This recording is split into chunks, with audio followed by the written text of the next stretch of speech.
నమస్తే welcome to 360 degrees news updates నేను Sunil ప్రతిపక్షాలపై CM Revanth fire అయ్యారు తెలంగాణ మంచి కోసం హరీష్ కేటీఆర్ అసూయ అహంకారం తగ్గించుకోవాలని రేవంత్ రెడ్డి అన్నారు కేంద్రం నుంచి వచ్చే నిధులకు కిషన్ రెడ్డి అడ్డుపడుతున్నారని ఆరోపించారు శాసనసభ్యులు హరీష్ అండ్ కేటీఆర్ కు ఒక సూచన చేయదలుచుకున్నా హరీష్ రావు గారు మీ అసూయను కొంచెం తగ్గించుకోండి కేటీఆర్ నీ అహంకారాన్ని కొద్దిగా తగ్గించుకో మీ వయసు నాకంటే తక్కువే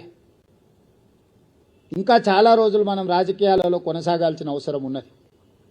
అధికారం అనేది ఎవరికీ శాశ్వతం కాదు అధికారం అనేది వారసత్వ సంపద కాదు మన తాతలు ముత్తాతల నుంచి వచ్చిన సంపద అయితే అది మనకే చెందుతుంది కేంద్రం నుంచి తీసుకురావాల్సిన అనుమతులు కానీ ఇవ్వవలసిన నిధులను రాబట్టుకోవడానికి ముఖ్యంగా కిషన్ రెడ్డి గారు సహాయ నిరాకరణ చేస్తుండ్రు ఈనాడు ప్రధాన ప్రతిపక్షంలో శాసనసభ్యులు కేటీఆర్ గారు శాసనసభ్యులు హరీష్ గారు అదేవిధంగా కేంద్ర ప్రభుత్వంలో కేంద్ర మంత్రిగా ఉన్న కిషన్ రెడ్డి గారు ముఖ్యంగా ఈ ముగ్గురికి ప్రధానమైన బాధ్యత ఉన్నది ఒకరు కేంద్ర ప్రభుత్వం నుంచి రావాల్సిన అనుమతులు తేవలసిన నిధులకు సహకరించాలి కానీ కిషన్ రెడ్డి గారు పూర్తిగా సహాయ నిరాకరణ చేయడమే కాకుండా వీలైనంత మేరకు కేంద్రంలో అడ్డు తగులుతున్నాడు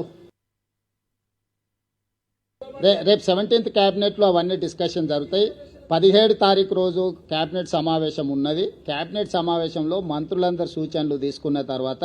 స్థానిక సంస్థల ఎన్నికలకు సంబంధించి ఉన్న పరిణామాలు న్యాయస్థానంలో ఉన్న అంశాలను వీటన్నిటిని పరిగణలోకి తీసుకున్న తర్వాత ఒక నిర్ణయానికి వస్తాం